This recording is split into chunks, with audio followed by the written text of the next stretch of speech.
Ibnu Khaldun. Ibnu Khaldun lahir pada tahun 1332 Hijriah di Tunisia. Ia hidup di masa yang penuh bergejolak dengan banyak penguasa yang berbeda dan berpindah-pindah tempat tinggal, seperti di Mesir, Aljazair, dan bahkan menghabiskan beberapa waktu di wilayah yang dulunya disebut Andalusia. Dia adalah seorang hakim, diplomat, dan bertugas di pengadilan. Banyak penguasa yang berbeda. Dia mengeksplorasi segala hal, mulai dari pertanian hingga perdagangan, dan bahkan dampak kebijakan pemerintah terhadap kehidupan ekonomi. Karyanya yang paling terkenal adalah The Muqaddimah yang ditulis pada tahun 1377 Hijriah. Assalamualaikum warahmatullahi wabarakatuh. Kami dari kelompok 6 ingin menjelaskan materi tentang konsep uang, stabilisasi moneter, dan teori pembangunan dalam pemikiran ekonomi Ibnu Khaldun. Video ini kami buat untuk melengkapi tugas sebelum ulangan akhir semester yang ditugaskan oleh Prof. Dr. Elis Amalia MAG. Perkenalkan, saya Astriana dengan NIM 12408051050-220. Sebelum menjelaskan lebih lanjut materinya, saya akan menjelaskan terlebih dahulu latar belakang dari materi yang akan kami bahas.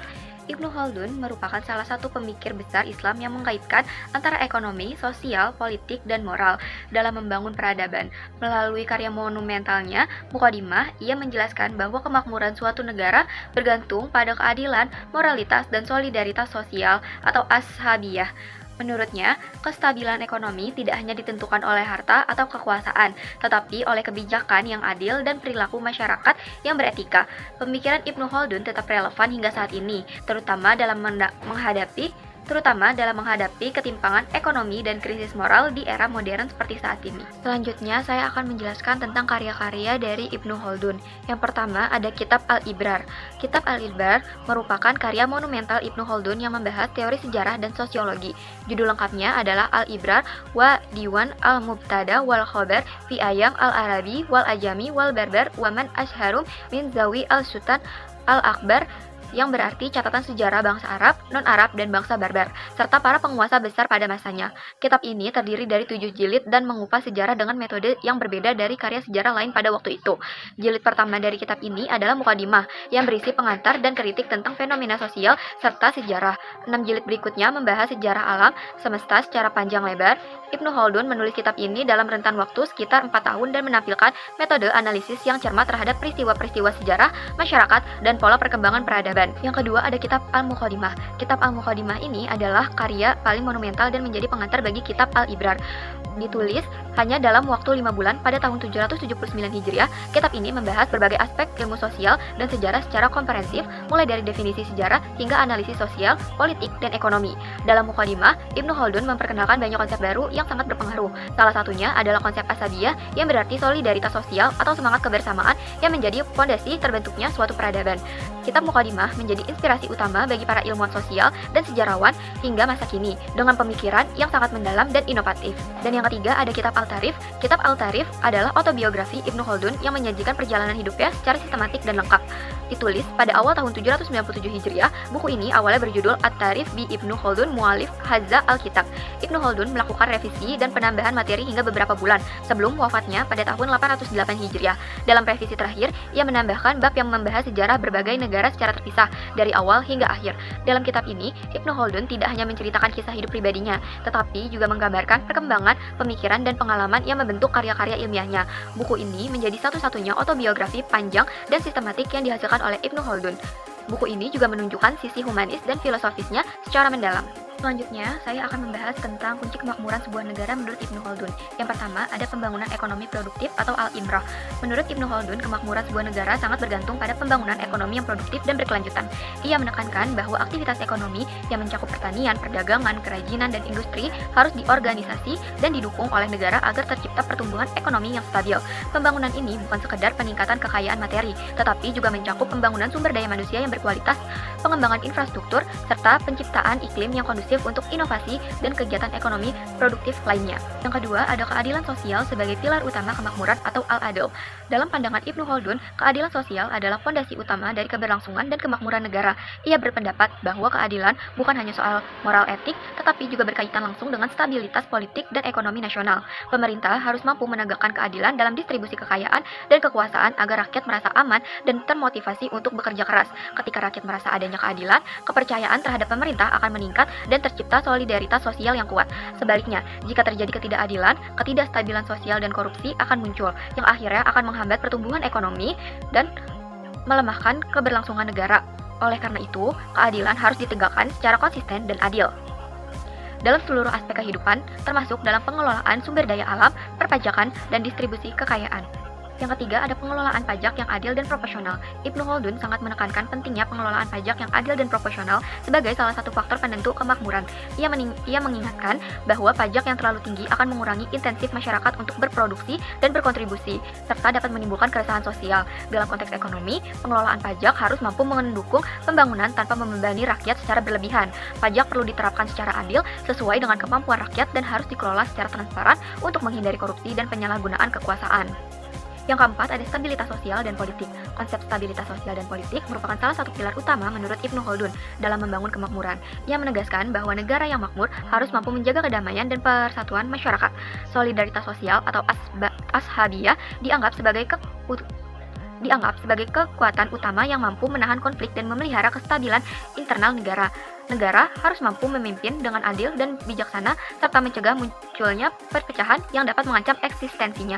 Pemimpin yang bijak dan adil menjadi faktor penting karena mampu mengatur tata kelola pemerintahan yang baik, menjaga ketertiban, dan meningkatkan kepercayaan rakyat. Dengan stabilitas politik dan sosial, pengembangan ekonomi akan berjalan lancar dan kemakmuran akan terwujud.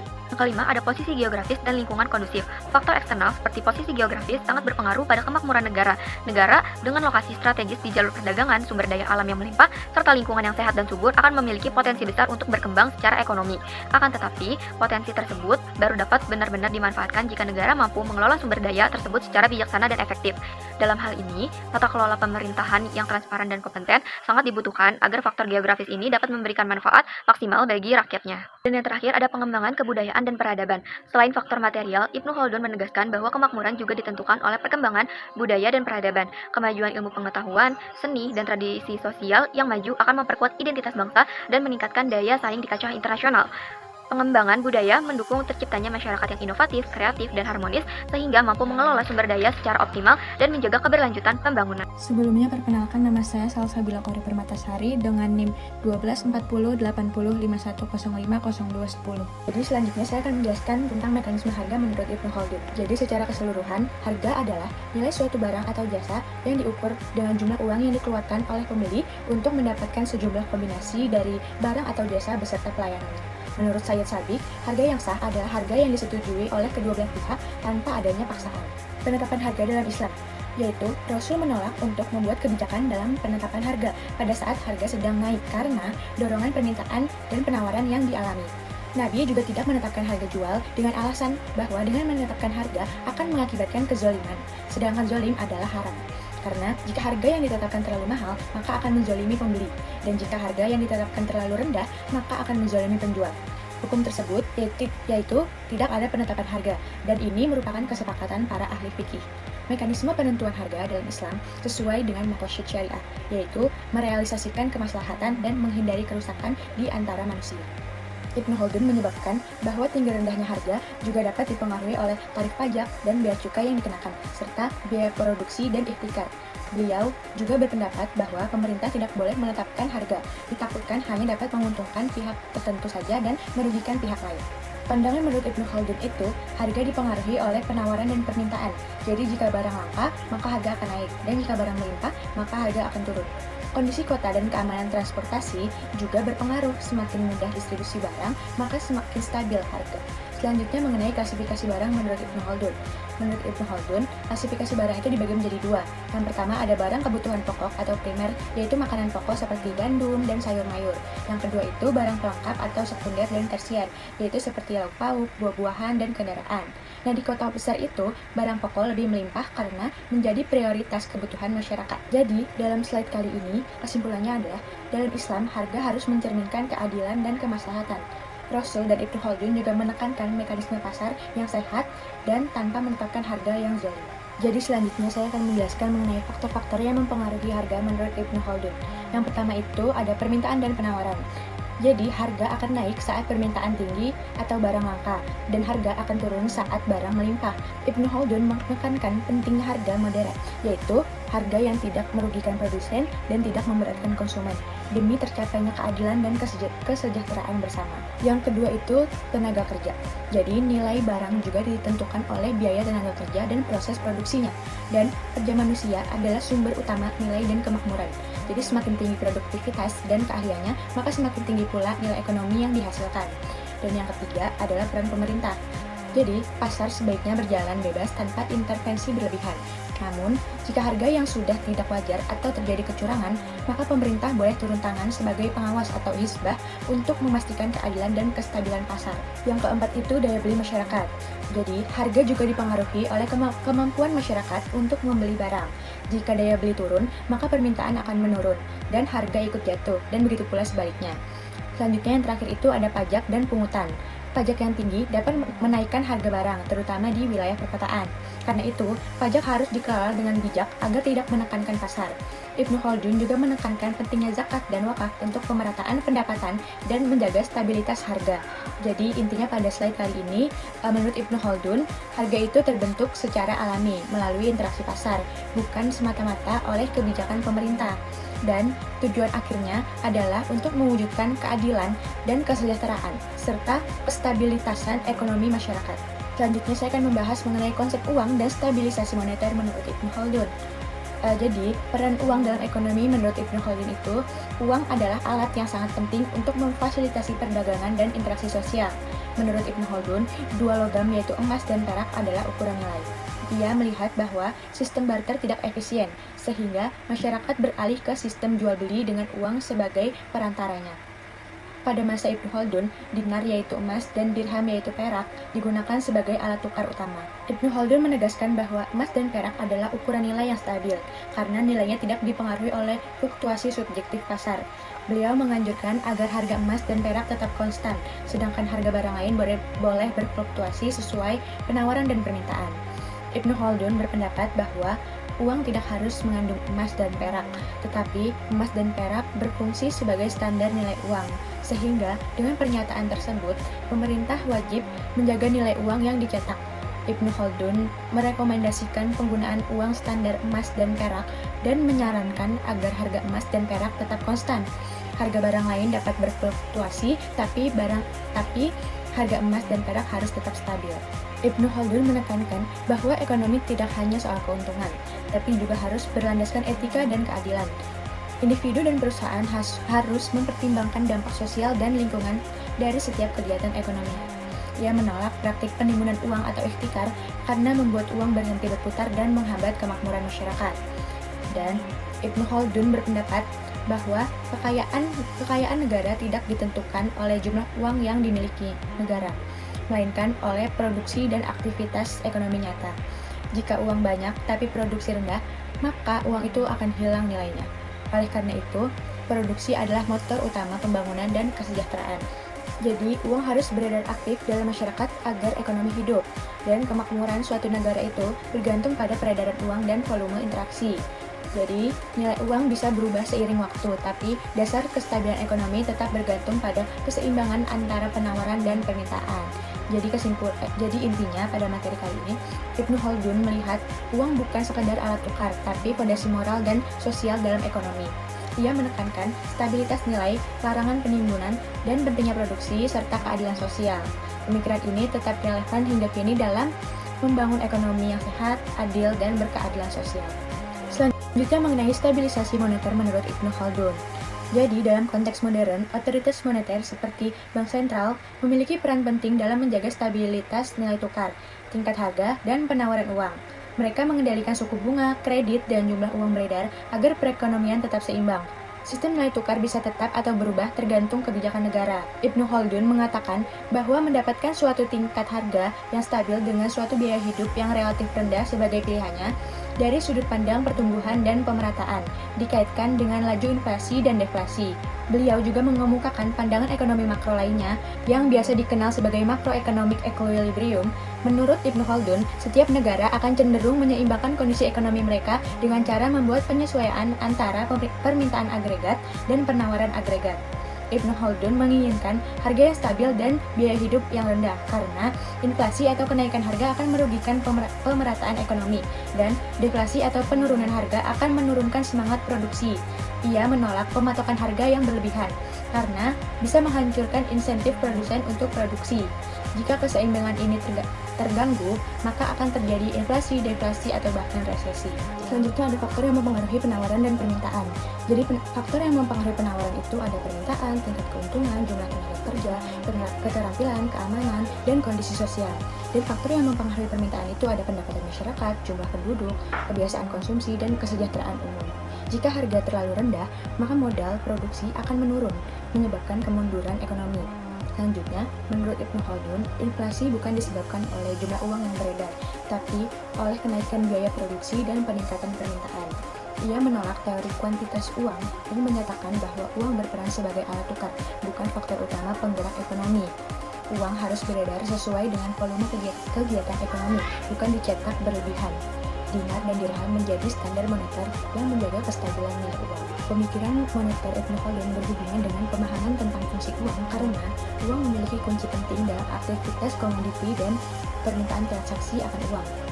Kunci penting dari Ibnu Khaldun adalah uang tidak mempengaruhi kegiatan ekonomi secara umum. Nah, jadi intinya itu Ibnu Khaldun menekankan bahwa stabilitas ekonomi itu bergantung pada keseimbangan dan produksi. Keseimbangan antara produksi, permintaan, dan penawaran, bukan sekadar jumlah uang. Nah, harga yang stabil, tenaga kerja yang produktif, dan kebijakan moneter yang adil adalah kunci kemakmuran. Dan pemikirannya ini menunjukkan bahwa konsep moneter Islam sudah mengandung prinsip makroekonomi modern seperti inflasi, stabilitas harga, dan keseimbangan pasar. Baik, sebelumnya nama saya Meta Aulia dengan NIM 124080510404107. Baik, saya Meta Aulia akan menyampaikan materi selanjutnya yaitu Ibnu Khaldun Circle. Ibnu Khaldun memiliki teori yang sangat menarik yaitu Ibnu Khaldun Circle atau siklus peradaban, di mana Ibnu Khaldun menyampaikan bahwa Ibnu Khaldun Circle atau siklus peradaban memiliki 3 fase utama, yaitu yang pertama itu adalah fase kebangkitan, yang kedua ada fase kejayaan, dan yang ketiga ada fase kemunduran, di mana pada masa kebangkitan masyarakat masih memiliki semangat solidaritas sosial yang tinggi, moralitas yang tinggi atau sahabiah yang kuat, pemerintah bersikap adil, pajak masih rendah, dan rakyat bersemangat untuk bekerja, sehingga ekonomi tumbuh pesat. Karena 2 instrumen penting yaitu pemerintah yang masih adil dan rakyat yang masih ingin bekerja dan moralitas masih tinggi, akhirnya ekonomi pun bertumbuh dengan pesat. Namun ketika masa kejayaan, kehidupan mulai dipenuhi atau diwarnai dengan kemewahan, moralitas mulai menurun dan solidaritas sosial mulai melemah. Pemerintahan cenderung menaikkan pajak untuk mempertahankan gaya hidup para elit yang hedon, yang mewah. Terus akhirnya pada masa kemunduran, keadilan mulai hilang. Pajak yang terlalu tinggi membuat rakyat kehilangan semangat untuk bekerja atau motivasi untuk bekerja, dan ekonomi mengalami penurunan. Ibnu Khaldun bahkan menjelaskan bahwa pajak yang berlebihan akan menurunkan pendapatan negara, yang secara konsep mirip dengan teori modern yaitu Laffer Curve. Pemilikan ini menunjukkan bahwa Ibnu Khaldun sudah memahami hubungan antara moralitas, keadilan pada ekonomi jauh sebelum teori ekonomi modern bermunculan. Selanjutnya adalah faktor-faktor dalam siklus peradaban. Menurut Ibnu Khaldun, keberlangsungan suatu peradaban sangat dipengaruhi oleh beberapa faktor penting yang berkaitan, yaitu ekonomi, moral, dan sosial. Faktor pertama adalah produksi dan tenaga kerja. Ibnu Khaldun berpendapat bahwa nilai ekonomi berasal dari kerja manusia itu sendiri, karena semakin tinggi etos kerja dan keterampilan masyarakat, semakin makmur suatu negara. Faktor kedua adalah harga dan perdagangan. Harga menurut beliau terbentuk secara alami melalui interaksi permintaan dan penawaran, sehingga pemerintah sebaiknya tidak terlalu banyak ikut campur tangan, melainkan hanya berperan sebagai pengawas agar tercipta keadilan di pasar itu sendiri. Faktor ketiga itu adalah uang dan modal. Uang diibaratkan sebagai darah dalam tubuh ekonomi yang harus terus beredar. Jika uang hanya ditimbun, maka kegiatan ekonomi akan melemah atau nilai uang itu sendiri pun akan melemah. Selanjutnya, begitupun sebaliknya, kalau misalkan uang itu akhirnya banyak, akhirnya harga dari uang tersebut pun menurun. Selanjutnya, keadilan dan moralitas menjadi fondasi utama kestabilan negara. Pemerintah yang adil akan menumbuhkan kepercayaan rakyat, meningkatkan produktivitas. Sebaliknya, Ketidakadilan dan korupsi akan mempercepat kehancuran suatu bangsa itu sendiri. Dan yang terakhir ada ashabiyah, yaitu semangat kebersamaan, solidaritas sosial. Inilah yang menjadi kekuatan utama dalam membangun dan mempertahankan peradaban itu sendiri. Tanpa semangat kebersamaan, bangsa akan memudah terpecah dan terbelah, dan akhirnya akan melemah. Selanjutnya itu ada relevansi pemikiran Ibnu Khaldun di masa kini, di mana pemikiran Ibnu Khaldun tidak berhenti pada masa klasik, tapi masih sangat relevan dengan kondisi ekonomi dan sosial pada masa sekarang. Dari sisi kebijakan pajak, Ibnu Khaldun menekankan bahwa pajak yang ringan dan adil dapat meningkatkan semangat kerja masyarakat dan mendorong pertumbuhan ekonomi itu sendiri. Hal ini sejalan dengan kebijakan pajak modern, seperti pajak UMKM yang lebih ringan untuk mendukung usaha kecil. Kemudian, dalam hal nilai kerja, Ibnu Khaldun menjelaskan bahwa tenaga kerja merupakan sumber utama nilai ekonomi itu sendiri. Pandangan ini menegaskan pentingnya pendidikan, keterampilan, dan pemberdayaan tenaga kerja untuk mencapai kesejahteraan nasional. Dalam konteks perdagangan, beliau menolak praktik monopoli dan penimbunan barang, serta menekankan pentingnya pasar yang bebas namun beretika. Ini sangat sesuai dengan prinsip ekonomi Islam yang menjunjung kejujuran dan keadilan. Selanjutnya, moralitas pemimpin juga menjadi sorotan penting. Ibnu Khaldun menegaskan bahwa hilangnya keadilan ada awal kehancuran suatu bangsa itu sendiri. Oleh karena itu, integritas dan kejujuran pemimpin merupakan syarat utama untuk menjaga stabilan ekonomi dan kepercayaan publik. Terakhir, konsep ashabiyah atau solidaritas sosial dalam konteks modern dapat diterjemahkan sebagai semangat gotong royong, kebersamaan, dan empati sosial. Dalam era globalisasi yang cenderung individualis, nilai ini sangat penting dalam menjaga persatuan dan keadilan sosial. Kesimpulan dari pemikiran Ibnu Khaldun ini menunjukkan bahwa kemajuan dan kemunduran suatu peradaban sangat dipengaruhi oleh moral, keadilan, dan solidaritas sosial atau ashabiyah. Ia menegaskan bahwa ekonomi tidak hanya bergantung pada kekayaan materi, tetapi juga pada perilaku manusia, kebijakan pemerintah, dan nilai-nilai keadilan itu sendiri. Melalui konsep Ibnu Khaldun Circle, dia juga menjelaskan bahwa suatu negara akan makmur ketika pemimpinnya adil dan rakyatnya beretika, namun akan runtuh ketika moralitas dan kebersamaannya mulai hilang. Pemikiran ini tetap relevan hingga saat ini sebagai dasar dalam pembangunan sistem ekonomi yang berkeadilan dan berkelanjutan. Cukup sekian dari kelompok kami, kurang lebihnya kami mohon maaf. Unzur maqala wala tanzur man qala. Wassalamualaikum warahmatullahi wabarakatuh.